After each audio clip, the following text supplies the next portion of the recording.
soudain Elvire du cinéma. Salut les Tarpinous, salut à tous, j'espère que vous allez bien. Bienvenue dans ce nouveau numéro de Backlight. Backlight Critique Ciné. Enfin, on va parler d'un film de cinéma. Monseigneur, comment allez-vous ?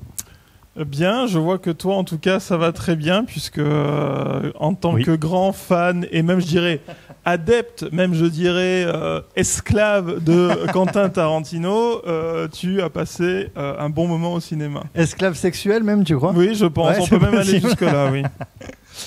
Vous l'avez compris, le film que nous allons backlighter, c'est Once Upon a Time in Hollywood, film donc de Quentin Tarantino, 9e film de Quentin Tarantino, avec Leonardo DiCaprio, Brad Pitt, Margot Robbie, Damian Lewis, Timothy Olyphant.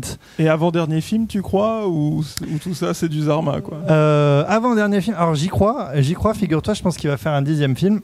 J'y crois simplement parce qu'il a dit qu'après, en fait, il ferait. Déjà, il a le projet de faire une pièce de théâtre, et puis il a le projet de faire aussi beaucoup de trucs à la télé.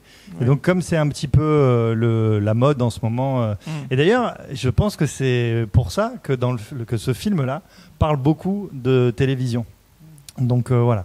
Mais je pense que là où c'est du Zarma, c'est que je pense qu'il va faire ça pendant un moment. Il va faire du théâtre, de la télé, des conneries. Il va se faire chier. Et puis au bout d'un moment, il va revenir au cinéma. Voilà. Sachant que Tarantino avait déjà fait le coup. Après, Jackie Brown, il avait dit qu'il ferait plus de films. Et il a resté quand même un moment sans tourner. Et puis il est revenu quelques années après pour l'orgasme Kill Bill. Voilà. Kill Bill volume 1, puis Kill Bill volume 2, quelques temps plus tard. Monseigneur, vous n'êtes pas un fan ultime de Tarantino ? Non, je suis pas un fan ultime. J'apprécie certains de ses films, j'aime moins d'autres de ses films. Disons que je suis un peu plus parcimonieux que toi, on va dire, un peu sans plus parler. Réservé. Voilà, pas réservé, mais disons que voilà, je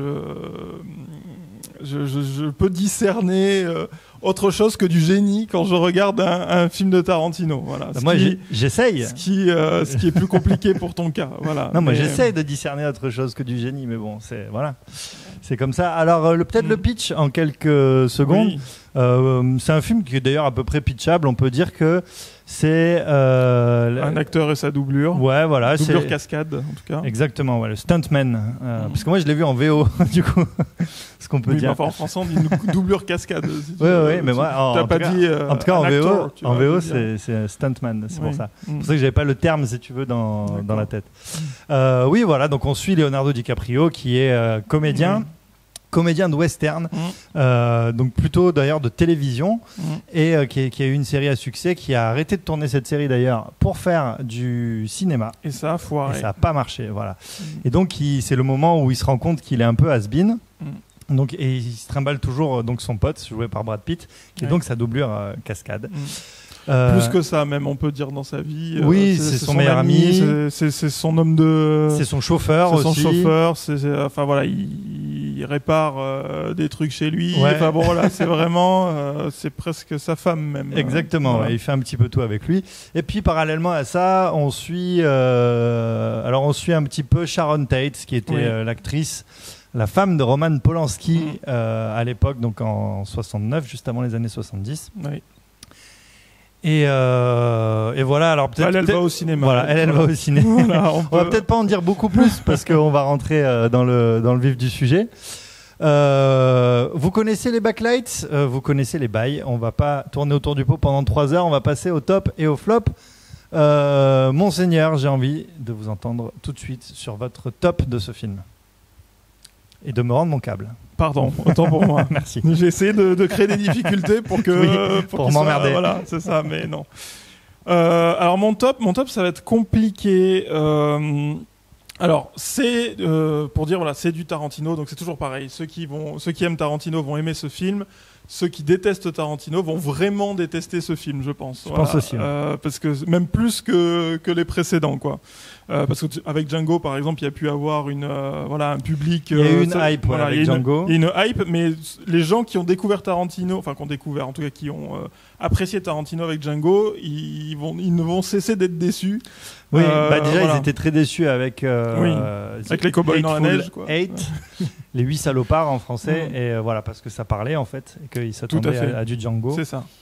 Et donc là ça parle énormément. Donc moi, ça me dérange pas de ce point de vue-là. Après, si je dois trouver vraiment un top, c'est compliqué. Moi, je me dis, oui, voilà, c'est peut-être sa façon de nous transporter dans ces années, en 69, quoi, fin des années 60, début des années 70, avec la musique, bon, comme il sait très bien le faire, hein, puisque évidemment tout est très musical, tout est très clipesque, même souvent, les voitures qui sont vraiment bien filmées, bien mis en avant. Enfin voilà, là-dessus, je me suis retrouvé plongé vraiment dans cette époque-là, avec un peu de, comment dire, peut-être de fantasmes autour de ça, voilà, notamment après on voit beaucoup les hippies. Les hippies ont un rôle important dans ce film. Alors ils sont peut-être un peu fantasmés, un peu exagérés, etc. Mais voilà, bon, là-dessus, je trouve que c'est plutôt réussi. Après, c'est des hippies particuliers qu'on suit beaucoup. C'est un peu de toute façon, on va spoiler. Hein. Oui. Il s'agit de parce que les hippies qu'on voit, il y a une secte en fait, qui est une secte réelle, qui était la secte de Charles Manson, voilà. Et donc il y avait la Manson Mansion, qui est une sorte de baraque où il faisait vivre un petit peu tous ses adeptes, et c'est eux qui interagissent, voilà. Charles Manson a tué Sharon Tate. Enfin, c'est pas lui d'ailleurs, c'est ses adeptes. Il a envoyé ses adeptes tuer Sharon Tate, donc, qui était l'actrice, la femme de Roman Polanski. Et voilà, donc c'est eux qu'on suit en fait à côté. C'est pour ça qu'on suit Sharon Tate parallèlement à Brad Pitt et DiCaprio. Tout à fait. Donc voilà, bon, c'est un peu se replonger dans cet univers-là. Je trouve que c'est plutôt réussi. Voilà, mais après, bon, donner un top comme ça, je trouve que c'est assez compliqué sur ce film-là, à part. Je sais que tu vas déverser, voilà, Tarantino, génie, tout ça. J'ai trouvé un top. J'ai deux tops. Voilà, avoir un top précis, j'aime beaucoup. Oui, alors peut-être pour en avoir un peu mieux. Voilà, Brad Pitt et DiCaprio, voilà, sont vraiment très bons dans leur rôle.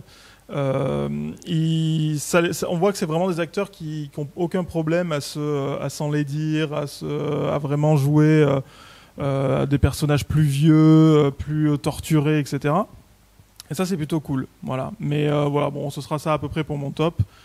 Mathias, oui, bah écoute, je vais enchaîner avec mon top. Écoute, j'avais deux tops. Le premier, c'était les comédiens, j'allais dire, parce qu'ils sont géniaux. Moi, je les adore. De toute façon, les deux, Brad Pitt, DiCaprio. J'adore les autres aussi. Damian Lewis, qui a un tout petit rôle, mais qui est super. Timothy Olyphant aussi, qui joue un nouveau jeune premier. Et allez, après, est-ce que c'est une référence ou quoi? Parce que alors, Tarantino, on est toujours dans le cinéma référentiel, machin, mais Timothy Olyphant, il joue le rôle principal et il joue déjà une sorte de cow-boy dans une série qui s'appelle Justified. Et je pense que c'est une série qui a beaucoup inspiré Tarantino parce qu'il a piqué pas mal de comédiens dans cette série. Et c'est un petit peu le même esprit. Je pense que c'est pour ça qu'il a pris Timothy Olyphant.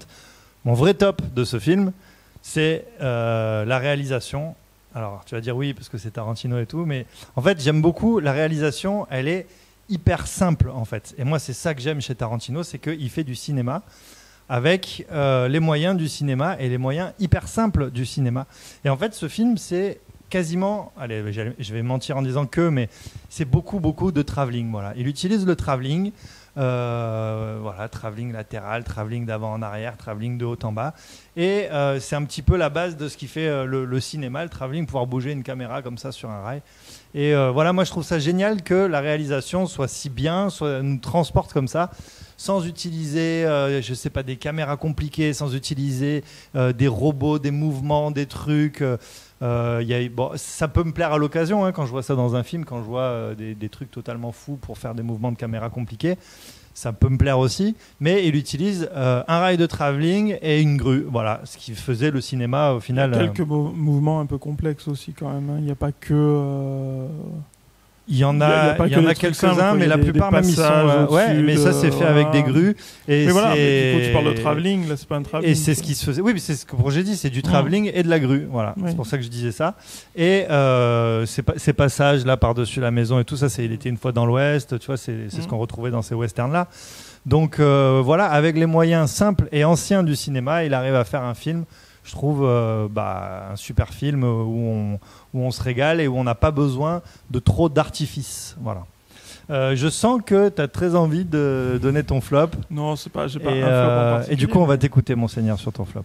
Alors, moi, en fait, j'ai plusieurs trucs. Je trouve que pour moi, c'est pas le meilleur des films. Enfin, pour moi, personnellement, hein, encore une fois, après, chacun dira que le dernier est le meilleur. Enfin, je sais pas quel est ton point de vue par rapport à ça. Mais pour moi, c'est pas celui qui m'a le plus emballé. Déjà, il a mis beaucoup de temps avant. Ça, Tarantino en parle très bien. D'ailleurs, il dit, lui, il est assez fasciné par ce qui entraîne les gens dans un film à un moment donné, ce qui les accroche. Et moi, si tu veux, peut-être pendant les 2 tiers du film, je me suis dit, bon d'accord, je sais où il veut en venir, ça finira, et effectivement ça a fini comme, je veux pas dire la fin, mais ça a fini comme je pensais que ça allait finir. Mais si tu veux, le truc c'est que pendant les 2 tiers du temps, en fait, il expose des personnages, une histoire, etc., pour les emmener, pour que en fait sa fin soit possible après. Mais sauf que c'était extrêmement long. J'ai trouvé, je me suis dit, voilà, il n'y a pas, j'ai trouvé que ça manquait de matière sur les 2 tiers du film, quoi. Voilà, c'est-à-dire que vraiment, on assistait en fait à des personnages qui vaquaient à leurs occupations, mais sans réel intérêt. Et ça a commencé vraiment à m'intéresser. Alors ça, c'est un peu plus tôt, c'est la scène avec, c'est avec Bruce Lee, c'est ça? Ouais. Où il explique que ses poings, mais ça c'est dans la bande-annonce, hein, qu'il explique que ses poings c'est des armes et qu'il peut aller en prison s'il tue quelqu'un avec, c'est complètement con. Mais c'est vrai qu'on a entendu ça, j'ai déjà entendu ça, des gens dire ça, machin, il fait tel sport de combat et ses poings c'est considéré comme des armes et tout. Ou que soi-disant quand t'es un ceinture noire d'un art martial, t'es considéré comme arme de catégorie 2 ou je sais pas quoi. Mais bon, ce que répond Brad Pitt, c'est si tu tues quelqu'un en te battant, tu vas en prison quoi qu'il arrive. Voilà. Donc ça c'est rigolo. Là, ça a commencé à m'accrocher. Il y a eu un peu d'humour. Ça manque relativement d'humour même dans les 2 premiers tiers du film. Je trouve vraiment, voilà, c'est presque contemplatif, quoi. C'est-à-dire, on a 2 mecs qui vaquent à leurs occupations, enfin 3 avec la femme de Polanski, et on les suit. Notamment, il y a toute cette scène où elle est dans le cinéma. Enfin, toute cette scène, en fait, ça s'étire sur le film où elle va voir son propre film. Là j'ai commencé à me dire va falloir quand même qu'il se passe quelque chose, que tout ça, parce que je sais bien que tout ça c'est fait pour que ça s'imbrique à la fin et que tout le monde se retrouve dans une histoire commune, mais j'ai trouvé que ça a mis quand même beaucoup de temps et que c'était pas hyper intéressant. Voilà. Alors il y a des moments voilà, comme ce truc avec Bruce Lee ou la scène quand DiCaprio joue le méchant là, dans le truc, ou là voilà, t'as des trucs comme ça. Mais quand Brad Pitt il est dans la Mansion aussi, c'est super là. Oui, mais là ça commence, tu vois. Et là on est à aller peut-être un peu plus de la moitié du film, quoi. Voilà. J'ai dit les 2 tiers, je suis peut-être un peu sévère, mais voilà, je trouve qu'il y a une première moitié vraiment d'exposition qui est quasi contemplative avec des longues séquences avec les voitures, la musique, etc. Et je dis pas que c'est raté, je dis juste que je comprends Quentin Tarantino ce que tu es en train de faire et comme tu fais à chaque fois, et je pense que ça aurait mérité, je sais pas, peut-être plus d'humour ou plus de, je sais pas, quelque chose quoi qui m'intègre un peu plus dans le film, qui m'intéresse un peu plus, parce qu'au bout d'un moment je me dis c'est peut-être un peu long, quoi. Voilà, c'est peut-être un peu long. Et là, effectivement, quand il arrive donc chez les hippies, là tu dis ah tiens, il va se passer quelque chose. Et puis bon, t'as le suspense, etc. Et avant ce moment-là, bon voilà, moi c'est un peu mon flop. Alors oui, on peut dire que tout est maîtrisé et que tout était prévu pour arriver, machin. Mais je trouve ça un peu dommage. Voilà. Ce sera mon flop. Est-ce que, je fais une petite micro-digression, est-ce que tu as remarqué qu'au tout début, parce qu'au début on voit DiCaprio dans sa série, est-ce que tu as remarqué qu'il y a un méchant qui tombe du toit et qu'il y a un cri de Wilhelm? Pas du tout. Bon voilà, il y a un cri de Wilhelm au tout début, ça m'a fait marrer. Écoute, on va arriver à mon top. Alors, ton flop. À mon flop, ouais. Bah oui, tu vois. Le mec, ton flop. Le mec, il dit 14 tops. Le mec, je peux pas dire flop en fait, puisqu'on parle de Tarantino. C'est flop. Je vais arriver à mon flop. Ouais, j'avoue, c'est difficile de trouver un flop. Il y en a quand même un petit pour moi. Mais, même si. Alors en fait. Bon, après moi je me garderais bien de dire oui ce que tu dis machin, mais c'est parce que t'as pas compris que Tarantino il a fait ça comme ça pour en arriver là et tout. C'est pas un problème de compréhension. Oui voilà, non mais c'est juste pour que ça. C'est comme il le dit lui-même, c'est que pour que j'attrape l'histoire au vol, quoi, il faut qu'à un moment un truc m'accroche. Et pendant la première moitié du film, il y a pas grand-chose qui m'accroche. Je vois de l'exposition, quoi. Voilà. Oui, mais c'est pour ça que moi, je te dis, je dis pas ça. Après en même temps, c'est sur le ressenti de est-ce que tu t'es un petit peu ennuyé ou est-ce que tu as trouvé ça long, tu vois, on peut pas dire grand chose. Après le truc c'est que Ce qui se passe dans la... Et là, je vais totalement spoiler, donc je vous le dis, si vous n'avez pas vu, si vous voulez pas voir la fin, barrez-vous, parce qu'il y a un spoil total de la fin. Ce qui se passe dans la vraie vie, c'est que Sharon Tate se fait massacrer avec des gens chez elle par les adeptes de Marilyn Manson, de Charles Manson. Presque. Presque. Et voilà. Et là, en fait, la fin est toute différente dans le film de Tarantino. Et je pense que c'est un peu le délire, c'est de nous faire suivre Sharon Tu crois Tate. que c'est elle qui va. Voilà, tu crois que c'est elle qui va se faire démonter puisque c'est ce qui se passe, dans la vie. Et en fait, c'est pas ça du tout. Finalement, les hippies là, ils se plantent de baraque. Ils rentrent en fait, c'est chez DiCaprio, mais Brad Pitt est là. Et il y a la séquence de fin que je vous laisse découvrir si vous l'avez pas vu. Tu veux dire qu'il aime faire des uchronies, quoi. Exactement. Voilà. Et c'est peut-être... du coup, on en arrive, je dis tout ça pour en arriver un petit peu à mon flop. C'est-à-dire qu'il avait déjà fait le coup sur Inglourious Basterds. Voilà. Et alors bon, c'est cool, ça me dérange pas, mais je me dis, la surprise du « Ouah, d'accord, il change le sens de l'histoire et tout », elle est un petit peu passée parce que je l'avais déjà vu dans Inglourious Basterds. Alors, ce qui rend le truc un peu sympa, c'est qu'en fait, tu sens pendant tout le film toute la tendresse qu'il a pour ce comédien un peu raté, un peu has-been et tout. Et au début du film, il voit Polanski avec sa femme. Et il est trop ouf de voir Polanski et il se dit putain, sa phrase c'est je suis à une pool party d'être peut-être dans un film de Polanski, quoi. Et parce qu'il est voisin en fait avec Polanski et sauf que du coup il a pas de contact avec lui et en fait finalement ce truc, voilà, il change l'histoire, c'est-à-dire que ce truc qui est finalement une horreur absolue, totale, qui massacre une actrice qui est magnifique, qui a tout l'avenir devant elle, qui est enceinte de 8 mois, elle est sur le point d'accoucher, voilà, ce truc qui est une horreur, ça devient un truc super génial où les enculés se font défoncer la gueule de manière hyper jouissive comme c'est le faire Tarantino, et où en plus ça permet à la fin, parce que c'est dans la situation dans laquelle ça se passe, à la fin il y a DiCaprio qui traîne comme ça devant chez lui et du coup il discute avec un type qui est au portail, plus Sharon Tate qui est à l'interphone, et finalement il se fait inviter. Et du coup, il devient pote avec Sharon Tate et du coup, il aura probablement un avenir un petit peu plus intéressant. Si t'as pas la référence culturelle, en fait, ça peut être un peu chiant, quoi.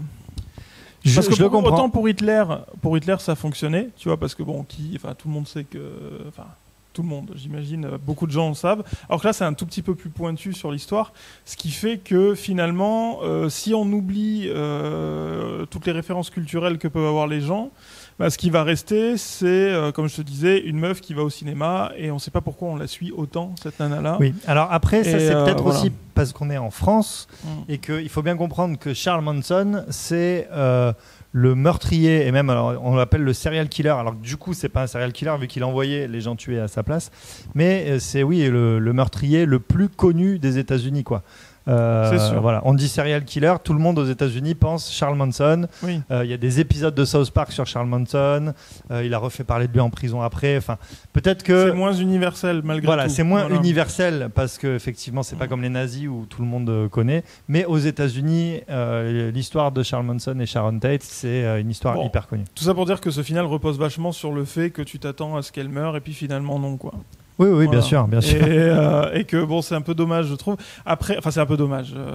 Voilà, chacun jugera. Mais ce que je veux dire, c'est que le film en tant que film, si tu as pas ce background derrière toi, tu te dis pourquoi c'est pas plus que ça, quoi.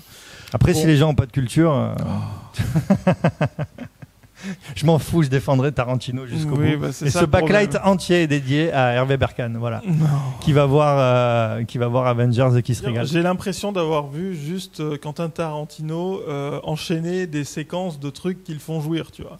Mais je suis d'accord avec toi. Et c'est peut-être un peu dommage des fois, tu vois. Je veux dire, je comprends parce qu'en fait, je connais, j'ai vu la plupart de ses films sauf un, je crois. Voilà, c'est Boulevard de la Mort. Boulevard de la Mort. C'est le seul que j'ai pas vu. Mais voilà, c'est que c'est un peu trop attendu des fois, tu vois. Et je me dis c'est dommage. C'est des fois tu vois le côté rebelle, sale gosse rebelle. Moi je trouve ça un peu fatigant à la longue en fait. Tu vois des fois et c'est Voilà. Et des fois, c'est peut-être un peu faussement, voilà, ça en fait trop et je trouve ça dommage. Voilà. Mais après, c'est mon point de vue. Mais voilà. je pense pas qu'il se vit lui comme un sale gosse rebelle. Je pense qu'il fait les films qu'il a envie de faire. C'est clair que c'est un réalisateur qui fait des films par séquence. Il a toujours fait ça. Il fait des séquences et une sorte de collection de courts-métrages à chaque fois.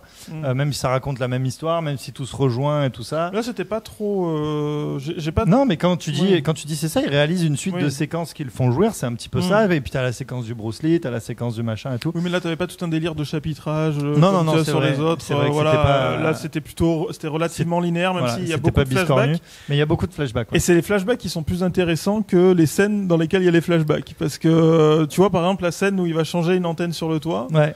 Bah bon, cette scène, je me suis dit oui, il va voir la meuf en face. Non, bon, voilà, ça permet juste de montrer que Brad Pitt est encore en forme. Et en fait, elle sert que au flashback, et le flashback est intéressant. Les flashbacks, enfin voilà, à la limite, ce serait mon top. Quentin Tarantino a rendu les flashbacks intéressants. Voilà, parce que souvent les flashbacks, ça fait plutôt chier, et en général, tu revois souvent les mêmes trucs. Voilà, bon là, c'est intéressant, voilà. Mais voilà, pour rajouter un dernier truc, du coup, moi je suis d'accord qu'il réalise une suite de, de séquences qui le font kiffer. Et voilà, avec les flashbacks, avec machin et tout. Et en fait, moi c'est ça que j'aime, quoi, tu vois. Et je trouve ça hyper jouissif. Voilà, parce que à chaque fois qu'il fait un truc avec Bruce Lee, avec sur le toit, le flashback, même Brad Pitt avec sa femme, quand tu le vois sur le bateau avec sa femme, là. Ça me fait trop kiffer, quoi. Voilà, à chaque fois c'est très jouissif en fait, je trouve. On passe à la dernière séquence, les notes. En aioli, Monseigneur, je t'écoute. Oh, je te laisse commencer. Non, c'est toi qui commences. Non, c'est toi. Non, parce que moi j'ai ma note et toi tu veux mettre une note pour compenser la mienne. Toi tu vas mettre 5 de toute façon sur 5. Donc, Monseigneur, je t'écoute pour ta note. Je mettrai 3,5. C'est honteux. Non, c'est pas honteux, c'est normal. C'est honteux. 3,5 sur 5. Mec, j'irai voir les autres notes, mais si t'as mis plus à d'autres films qu'on a vus avant, c'est... des films qu'on a vus avant qui étaient vachement bien. C'est pas possible. C'est pas possible. T'as genre mis plus probablement au film de Ozon, là, sur le curé pédophile qu'au film de Tarantino. Aïe, aïe, aïe. Eh bien les amis, je vais mettre la note de 5 sur 5. Totalement objective, impartiale, et voilà. C'est que j'ai kiffé. Franchement, j'aurais pu mettre 4,9, mais c'était vraiment pour... Je me suis dit, ça fait plus Zarma de mettre 4,9 que de mettre... voilà, je me suis dit que franchement, quand tu reçois... Parce que je suis prof aussi un peu, donc quand je reçois un truc, c'est parfait, bah, je mets 20, voilà, là c'est parfait, enfin c'est parfait. C'est ce que j'attends, voilà, c'est ce que j'attends. Je suis d'accord que c'est pas le meilleur film de Tarantino. Donc c'est pas parfait. Ben non, mais c'est que les autres... Parce que si tu devais mettre une note à Pulp Fiction, tu mettrais combien ? Bah 5 sur 5 aussi. Voilà, alors du coup, tu peux pas mettre 5 sur 5 à celui-là. Si tu veux, je mettrais 5,5 à Pulp Fiction. Et... Non, tu peux pas, puisque ça s'arrête à 5. Bah, des fois, tu peux mettre des points en plus. Voilà, le mec se contredit dans ses propres... voilà. M'en fous, c'est que les deux valent 5 sur 5. Voilà, bon. T'es arrivé au sommet de ce que tu peux faire en termes de kiff au cinéma. Mais après, encore une fois, je comprends que des gens n'aiment pas. Je comprends que des gens soient un petit peu saoulés par Tarantino. Je comprends que des gens n'aient pas ce truc de kiffer l'instant pur quand il y a une connasse qui se fait éclater la tronche à l'écran. Je comprends tout ça. Mais moi je kiffe et voilà, et du coup pour moi c'est du 5 sur 5, voilà. Ok. On arrive donc sur la fin de ce Backlight, Monseigneur, Backlight où enfin nous avons vu du cinéma. Monseigneur, c'était un plaisir. Un plaisir, voilà, j'attendais ce moment, je me suis dit voilà, ce déluge de kiff, je sais même pas le nommer, tu vois. Mais oui, du kiff. De kiff. Et voilà, et bientôt il y a le Scorsese qui sort sur Netflix. Ce sera certainement mieux. Je préfère Scorsese à Tarantino, largement. Voilà. Et je peux pas t'en vouloir de dire ça, parce que j'aime tellement Scorsese. Je pense que j'aime les deux. J'aime les deux à égalité. Voilà, pas de jaloux. Merci beaucoup les copains. N'oubliez pas de partager ce Backlight si vous avez aimé. N'oubliez pas de nous mettre des pouces en l'air, des pouces bleus, des pouces, tout ce que vous voulez. De commenter, de nous dire si vous avez été d'accord, pas d'accord. Hervé, arrête ton commentaire de suite. Voilà, tu vas dire de la merde. Ça va être Tarantino, c'est une pizza. Ouais, voilà, ça va être le commentaire d'Hervé. Ou un escroc. Ça dépend des fois. Des fois il dit une pizza, des fois un escroc. Merci beaucoup les copains, on se retrouve très vite sur le Tarpin Bien et puis probablement très vite pour un nouveau Backlight, pourquoi pas pour le prochain film de Scorsese, The Irishman. Ciao les copains. Ciao.